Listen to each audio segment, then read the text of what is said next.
Hi guys, good evening. So love stories and simply call to public.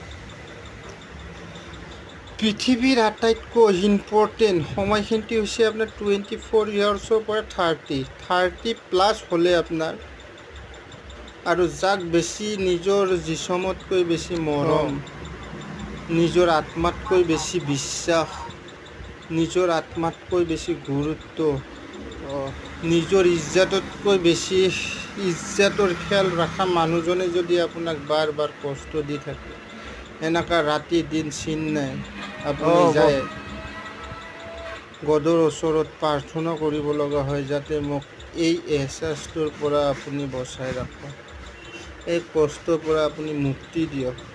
তেনেহ'লে সেই স্বাৰ্থপৰ মানুহজনে নিজৰ স্বাৰ্থৰ কাৰণে আপোনাক বাৰ বাৰ কষ্ট দিয়ে। কিমান কষ্ট পাব লাগিব সেই মানুহজনে, আপোনালোকে এবাৰ কমেণ্ট কৰিব। নিজৰ আত্মীয়